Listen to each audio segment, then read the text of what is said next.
The moon was quiet the way dead places are always quiet. No birds, no voices, no wind, only the humming of old fusion vents. Buried under rocks and dust, and above it all in a sky cracked with stars, a fireball streaked through the atmosphere too fast.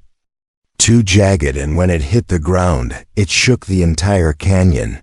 Jace was already up tightening a compressor valve on a busted hauler when he saw the crash from his cliffside perch, and though he told himself not to care, not to get involved, his feet were already moving, because in a place like this salvage was life, and fire meant a fresh wreck and maybe something he could trade for food or power or time. He crossed the plains in a beaten crawler, the sand kicking up behind him like ghost trails, and when he reached the crater, he didn't find a hauler or a pirate shuttle or a miner's pod. He found something elegant, something dangerous, a ship shaped like a dagger made of obsidian and blue steel, humming softly like it breathed. Its hull was cracked, its wings melted, one engine still whining, and inside through a jagged tear in the side. He saw her slumped over the controls, her skin a soft silver purple, her armor glowing in strips across her chest and arms, her hair long and tangled with leaves and blood, and her body curled like she was trying to protect something.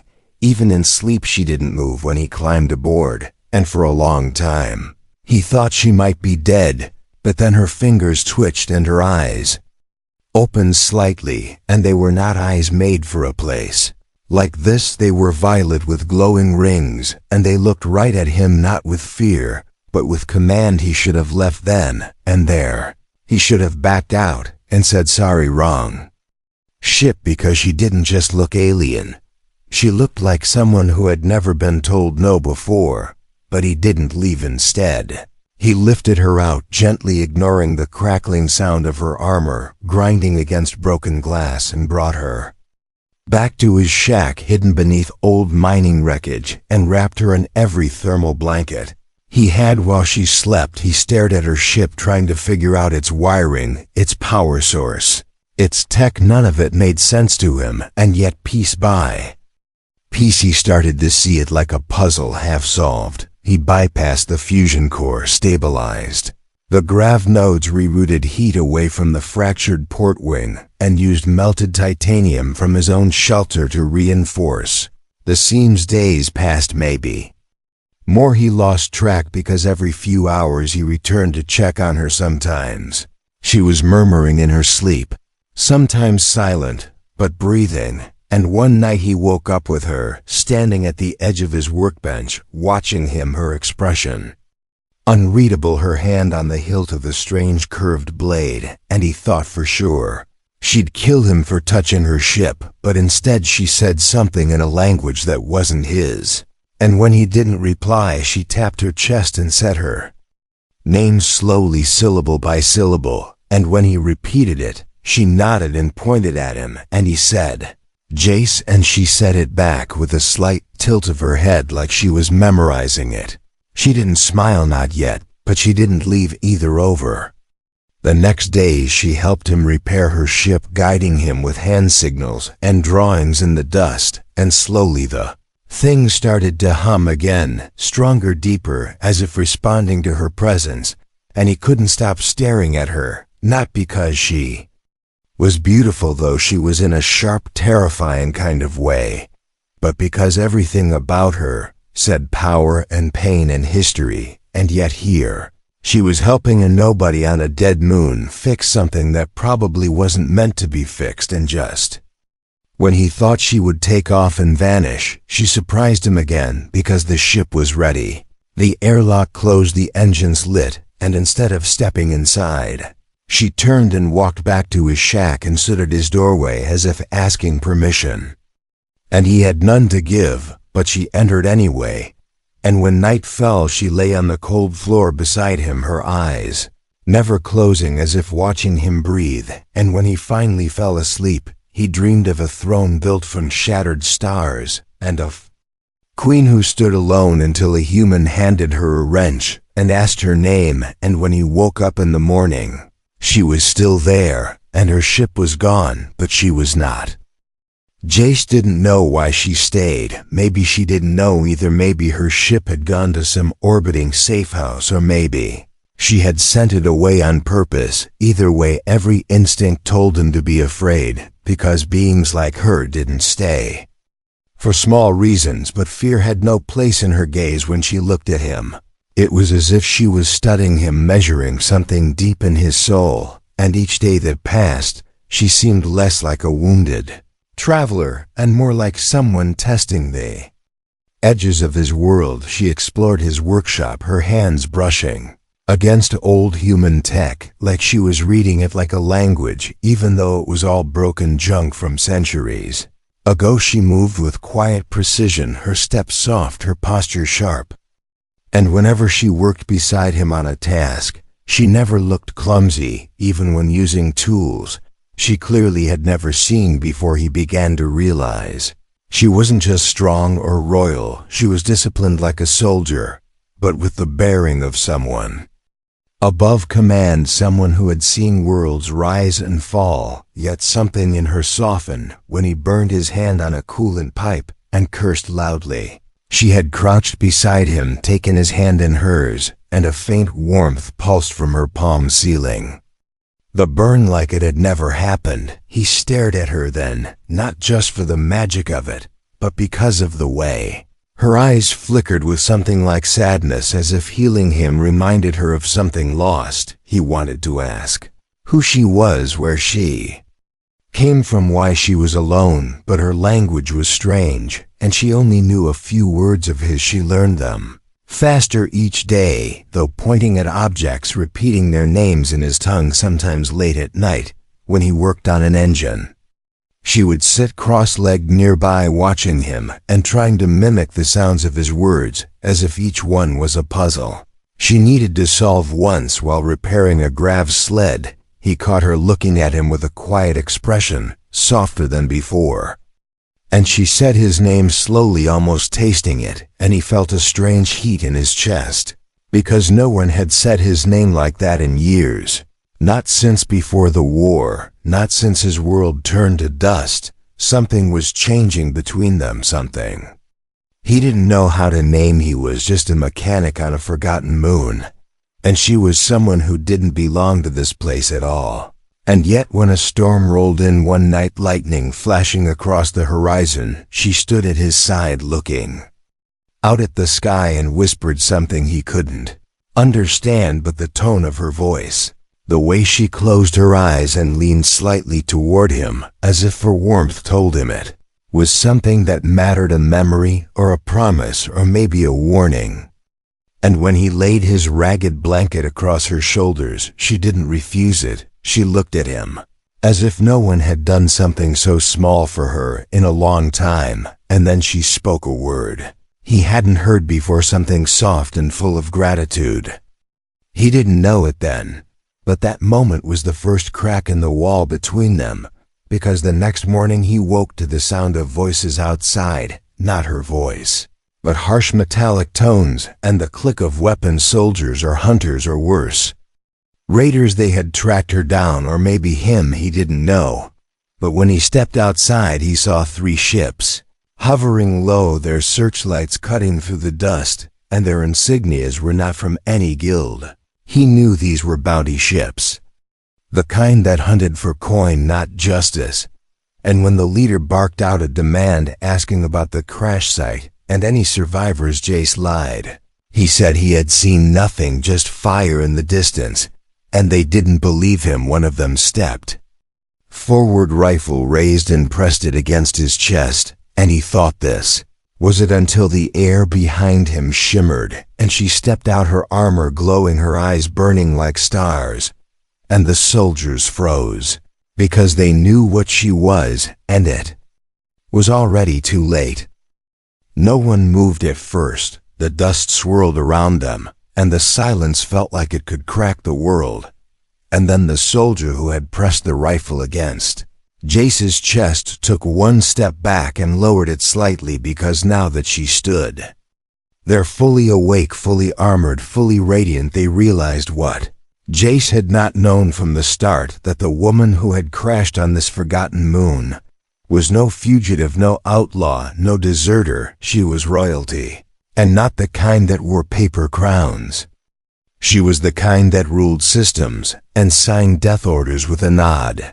And when she spoke now, her voice rang with such authority that even the wind seemed to pause.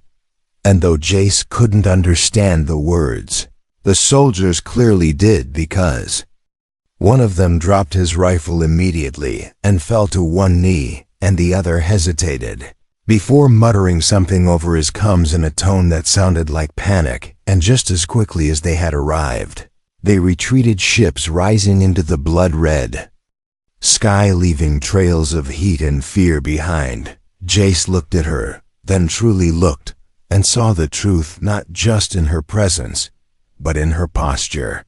The way she carried herself, the way she watched the sky with narrowed eyes like a predator choosing when to strike. She turned to him after the ships vanished and said his name softly, and when he didn't speak, she stepped closer and placed her hand on his chest and said a word that sounded sacred. He repeated it unsure, and she nodded slowly, as if accepting something deep inside her, and he understood then that she wasn't just grateful, she had bound herself to him in some way. Some ancient rite or vow he couldn't yet grasp. From that day, she stayed closer to him, not like a guest anymore, but like a guardian, as if danger might return at any moment, and she needed to be between him and the rest of the galaxy. She cleaned his wounds before he noticed he had them. She sat beside him during storms, and never slept until he did.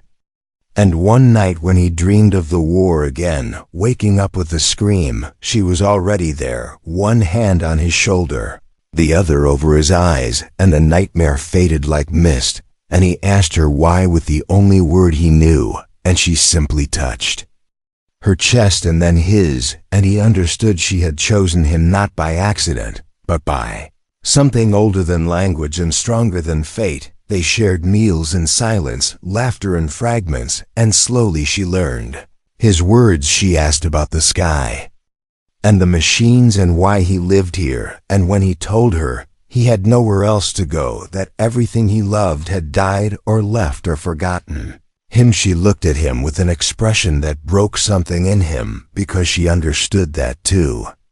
She told him about her people, about how they had been betrayed, about how a coup had stolen her throne and marked her as dead, and how her ship had been shot down by those who once called her their queen. And when she crashed here, she thought she would die. She was ready for it. But then he found her and fixed her ship without knowing her name or rank, and something about that act, something about the kindness without a reason, broke every law she had grown up with. She said among her kind, to save a queen without knowing was a bond of fate, and he laughed awkwardly, but she did not laugh. She reached out and held his hand and said his name and then hers, and he finally understood what she had been trying to teach him. She was not just any queen, she was the last of her line, and now she had bound her life to his, not as a burden but as a promise. And from that day she refused to sleep anywhere but within arm's reach of him, and even when he offered to help her call her people, her loyalists, her hidden allies, she shook her head and said no, not yet, not until it was safe, not until she knew she could trust even them, because the galaxy was full of knives, and only here, in this forgotten place, had she found something real, something quiet, something human. And the way she said that word made his chest ache, because no one had spoken it with that much meaning in a long time. Then came the third night of fire, when the moon lit up with explosions, not from above, but from the ground. Old mercenaries long buried in cryo had awakened under the sands, triggered by the same signal her ship had sent before leaving orbit. And this time they didn't come asking questions. They came shooting, and fire bloomed across the canyon. Jace grabbed his old rifle and stood in the doorway, but before he could fire, she stepped in front of him, blades drawn, eyes blazing, and she moved like wind, like thunder, like the stories he used to read as a boy. And the way she fought was not just Survival, it was poetry and death, and when the last mercenary fell, and the sky went still again, she turned to him covered in blood and dust and said nothing. Just dropped her weapons and sat beside him breathing hard, and when he tried to thank her, she only leaned her head against his shoulder and closed her eyes, and for the first time since he met her she looked tired, truly tired, and he didn't know what it meant, but he wrapped his arm around her and didn't speak because words felt too small for that moment. The morning after the battle was silent, the kind of silence that came after chaos. Not peaceful, not still, but tense, as if the ground itself waited to see what would happen next. The air smelled of scorched metal and plasma burns, and the wreckage of old mercenary tech littered the sand, some of it still sparking.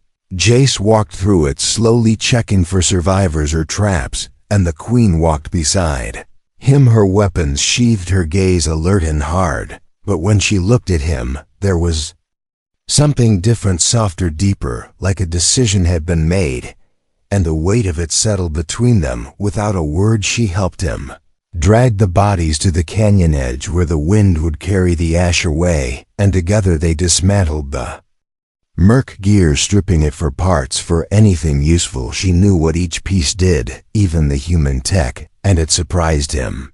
But she said she had studied war her whole life, and that meant knowing the tools of every kind, not just her own. Later, they sat by the fire, a rare flickering flame made from fuel cells and old copper wiring, and she told him of her home. A world with 7 suns and rivers of light, where cities floated on magnetic fields, and every child was taught that duty came before breath, where she had been born into royalty, into chains wrapped in gold and expectations, and trained from birth to speak with power and to kill with precision. She said she had never once been asked what she wanted, not by her family, not by her council, not even by the stars, and that was why when the coup came, when the betrayal shattered her court and loyal guards died with blades in their hands, she had not cried. She had fled because she knew if she stayed, they would twist her into something else, a weapon, a figurehead, something to use and discard, and her voice trembled slightly as she admitted this, like saying it aloud took something out of her. Jace didn't interrupt, he just listened, and when she fell silent, he reached out and offered her the last piece of dried fruit he had, and she took it with both hands like it was sacred, and he realized then that what she feared most wasn't death, it was being alone, it was being forgotten and discarded by the people she once ruled for. And now, as they sat in the ruins of a world neither of them called home, they were the only two who knew she still lived, and he understood something else too. He had begun to care for her in a way that made his chest tighten, not just because of her strength or beauty or the strange grace in her every motion, but because underneath all that she was lost like him, she was tired like him, and maybe broken in the same way. And that night, as the wind howled against the canyon walls, she didn't sleep on the floor or near the wall. She curled beside him, head resting against his arm, breathing steady and slow, and in the dark her hand found his and didn't let go. And Jace didn't sleep because something inside him was changing, because he knew the galaxy would not let this peace last, and he would not let anything take her again. And he made a decision in that silence, a promise. He would not say aloud not yet, but would carry in his bones that if they came for her again they would go through him first. The next day the Queen rose early and began training again, moving with fluid steps across the canyon, her body slicing the air like it was water, and she called him to join her. At first he fumbled every motion, but she didn't laugh. She corrected his stance, his grip, his breathing. She said a queen does not survive alone. She said if he stood beside her he must learn to fight like one. And so every morning they trained, and every evening they worked, and every night they sat by the fire sharing food stories, silence. And in time she began to smile, small at first, barely a curve of her lips, but it was there. And once when he said something foolish about the way her blade gleamed in the firelight, she laughed, and it was a sound that made the stars feel closer, and he would do anything to hear it again. But time moved forward and peace was never made to last, and on the 10th day, the warning came not in ships or explosions, but in a voice through his old come. A voice that spoke her name, not her human name, not the one he knew, but her true one, spoken in a deep regal tone, and followed by a demand: return the throne, or be erased. And she froze, the blade in her hand slipping from her fingers, as if it weighed too much, and Jace asked what it meant, and she didn't answer right away. Just looked at the sky like she was trying to see a place far away. Then she said the coup had failed her. Loyalists had fought back and won. They had called for her, not because they missed her, but because they needed her, and she did not know if she could go back, because she was no longer the queen they remembered, and maybe she never had been. And when Jace said softly that maybe it was her choice, now for once her decision, she looked at him like no one ever had told her that before, and he could see in her eyes the storm of duty and pain, and the quiet hope blooming underneath. And she asked him a question, then one word, simple but heavy, come. And he couldn't answer right away, because his life had always been here, among junk and ruin and silence. But then he looked at her, at the woman who had fought for him, slept beside him, bled in his name. And he nodded, because he could not imagine watching her walk into the stars alone. The night before they left the canyon felt different, as if the wind itself held its breath. The stars above brighter than usual, casting long shadows over the sand.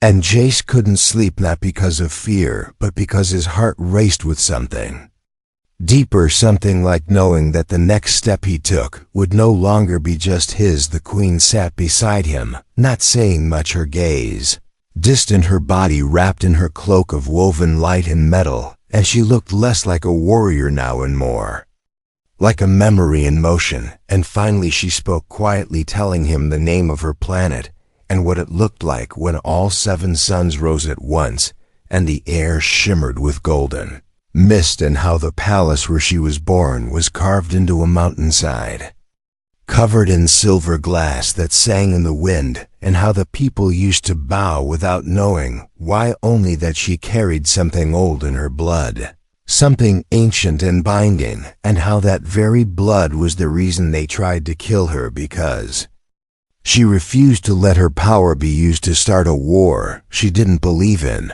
And when she looked at him, then there was no fire in her eyes, only a tired kind of light, like someone ready to return to a place she no longer belonged. And Jace didn't know what to say, so he reached over and held her hand, and she let him, and they stayed like that until the moon tilted and the stars shifted. And the next day, when the sun never quite rose, they packed what little they had and went to the old signal tower at the edge of the ridge. And there the queen raised her hand, and from the clouds above her ship descended, cloaked in gold light, and the same hum that had first drawn him to it weeks ago, only now it was different, like it knew him too. The ramp opened with a breath of warm air, and inside was a world of strange lights and smooth panels and languages that danced across the walls. And Jace stepped in slow, unsure, but she stood at his side and guided him through it every step. And when they reached the control chamber, the stars opened before them, and she took the pilot's seat. But instead of taking off immediately, she turned to him and pressed her forehead gently against his, and whispered something in her tongue. And though he didn't understand the words, the meaning passed between them like music. And when she pulled back, her eyes glistened, and she said thank you in his language, then turned and activated the ship, and the sky fell away behind them as they rose above the canyon, above the dust, above the broken silence that had been their shelter, and into the stars. And Jace watched the moon shrink behind them and wondered if he would ever see it again. The journey through space was quiet. She showed him stars He had never known existed constellations only her people named, and told him stories of empires buried under oceans and cities, grown from crystal. And once when they passed near a dying sun, she asked him if humans mourned their stars when they died, and he didn't have an answer, only that maybe they should, and she nodded like that made sense. And when they finally reached her system, the ship slowed not because of danger, but because of memory, and outside the viewports he saw a planet of rings and light and strange colors, and a fleet of ships surrounding it, shaped like arrows and wings and beasts, and all of them turned toward her ship like they had been waiting for her, like the stars had held their breath too. And then came the voice again, not from Comes, but from within the ship itself, the voice of her council of generals, of priests of the thousands, who had once called her ruler, and they asked a question not of her, but of him, asking if he was her chosen. And Jace froze because he didn't know what that meant. But the queen stood and walked to him, and without hesitation placed her hand over his heart, and said yes. And the silence that followed was heavier than any storm until the voice answered, "Welcome." And the ship descended, and when they landed on a platform of floating stone, a crowd awaited her, armored and silent. And when she stepped out, they knelt all at once, and Jace felt like he should kneel too. But she stopped him and took his hand and led him forward, and they walked side by side through a palace made of light and song, where every corridor seemed to echo with her name, and everywhere they went people bowed and whispered and stared not at her but at him. And he understood then that his name would never again be just Jace, because she had made him something else, not by title or power, but by choosing him in front of a galaxy. And when night came, they stood on a balcony high above the clouds, and she removed her armor and let the wind wrap around her. And when she looked at him, there was no queen, there was only a woman. And he stepped forward, and without words they leaned into each other, forehead to forehead, heartbeat to heartbeat, and neither of them spoke, because in that moment the stars were quiet and the galaxy small, and the bond between them louder than any vow. The days that followed were not quiet, but they were full of meaning, the kind of meaning that wrapped itself around Jace's every step like a second skin. Everywhere he went, people whispered his name, not because they understood who he was, but because they saw who she had chosen, and in their world that meant everything. He was taken through ancient halls where walls shimmered with living light and ceilings pulsed with energy drawn from the sun itself. He was taught their customs, their languages, their gestures of peace and war. And though he tried to stay invisible, he couldn't, because she never left him behind. She brought him to council meetings where generals bowed to her, but stared at him with doubt, to training fields where young warriors whispered that he was the human who had held the queen's hand and walked beside her through fire and dust and silence. And in time that whisper became something else, not just curiosity, but respect, because while he could not match their strength or speed, he matched them in courage and spirit. And when one warrior challenged him before the court to test his worth, he stood firm, blade in hand, heart racing. And though he fell 3 times, he stood a 4th, and the queen rose from her seat and declared that none need bleed to prove devotion, and that courage without pride was what saved her. And they did not challenge him again, and yet not everyone welcomed him behind closed doors. There were whispers of impurity, of tradition shattered, of weakness allowed to stand beside royalty, and those whispers grew into threats, soft at first, hidden within poisoned words and colder stares. But then one night they found his room shattered, torn open by plasma scorch marks, and signs of struggle and blood on the walls. And he wasn't there because he had gone to the gardens at her request to see the midnight bloom of the whisper vine, a rare flower that only opened under the triple moonlight. And while they stood beneath its glow, and he watched her eyes fill with quiet awe. A scream echoed through the halls, and they rushed back to find the wreckage of what could have been his end, and he realized then that being chosen by a queen did not protect him from jealousy, only made him a target, and she saw it too, and her hands trembled as she reached for his face, as if checking that he was real and alive, and not a ghost. And that night she summoned her inner circle, and named names, and those who had plotted were dragged before her throne, and she did not raise her voice, only stared, and when she was done those who betrayed her bowed, so low they could not look at her again, and they were banished not with blade, but with silence, which in her world was worse. And Jace saw then the depth of her power, and the loneliness that came with it, and how even among thousands she stood apart, and he wished he could take that weight from her, even if just for a moment. She told him then of an old right one forgotten by most but still whispered among temple fires, a ritual that joined fates not for politics or empire, but for truth, and for the first time. She did not ask him with words, she asked with silence, with the way her fingers brushed his with the way. She stood close and did not step back, and he understood and said yes, and the right was held under the stars in a chamber carved from crystal, where fire danced in a ring, and the two of them stood alone surrounded by light, and the elders who sang in voices older than time, and she spoke his name not in his tongue but in hers, and he spoke hers the same way, and in that moment their hearts were bound not by law, not by force, but by choice. And when the rite ended, the fire died in silence, and the crystal walls glowed with new color, and the wind outside shifted as if the planet itself had exhaled.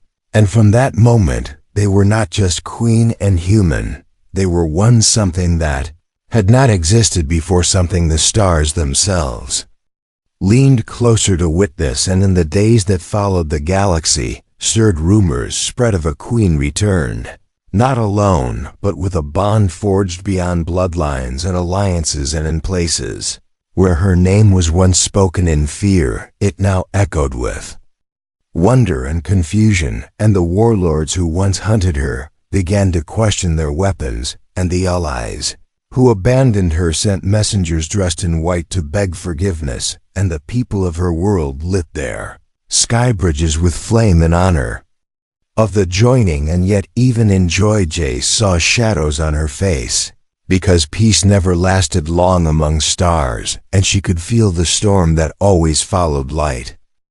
It began with a whisper on the outer rim. A scout ship intercepted an old war signal, laced with coordinates and warnings, and within hours those coordinates lit up with energy spikes and weapon signatures from ships bearing no flag, only hunger. They were the remnants of the faction that had tried to kill her before, ghosts of a coup that refused to die, and they had waited long in the dark, growing in silence, and now they moved with one purpose: to finish what they started, to erase her from the stars and reclaim the throne they failed to steal. The queen called her council, and Jace stood beside her, no longer an outsider, but a shadow at her shoulder. And when the maps lit up with the paths of the incoming fleets, he felt his heart tremble, not with fear, but with the weight of what was coming. And she turned to him and said, "This is the moment where bonds are tested and dreams are broken or born." And he answered, not with words but with his presence, because he would not leave her side, not now, not ever. And the fleet mobilized, ships blooming from underground vaults and high towers, launching into orbit with shields raised and weapons primed. And when she stepped onto the command deck of the flagship, she did not wear her ceremonial robes. She wore her war armor, the same one she had worn when she fought mercenaries on the canyon sands, and now it gleamed anew, forged with symbols of her people, and lined with human tech she and Jace had repaired together. And beside her he wore armor too, not elegant, but strong, forged by the royal smiths, but painted with streaks of old mining metal in memory of the world where they met. And when the enemy arrived, the stars flared with fire, their ships black and sharp like knives, and the first wave struck hard. But her fleet did not falter, because she led not with fear, but with fury and purpose, and her voice rang across the channels calm and clear, and her people followed because they believed. And when the enemy breached the outer shield, she stood ready, sword in hand, and Jace stood beside her, rifle steady and eyes burning, and they fought side by side in corridors of smoke and blood and fire. And the queen moved like wind, like vengeance, and Jace moved like purpose, and the soldiers who once doubted him now fought to guard his flanks, because they saw the fire in him and how it matched hers. And when the battle reached the core, when the enemy leader stepped forward, a beast of chrome and broken oaths, carrying the scars of old betrayal, the queen did not hesitate. She faced him with blade drawn and called him by his true name, stripping him of his stolen title. And in a duel that lit the throne chamber with plasma light, she struck the final blow, not in rage but in justice. And as the enemy fell, the remaining invaders surrendered or fled, and the palace walls sang again with the sound of peace.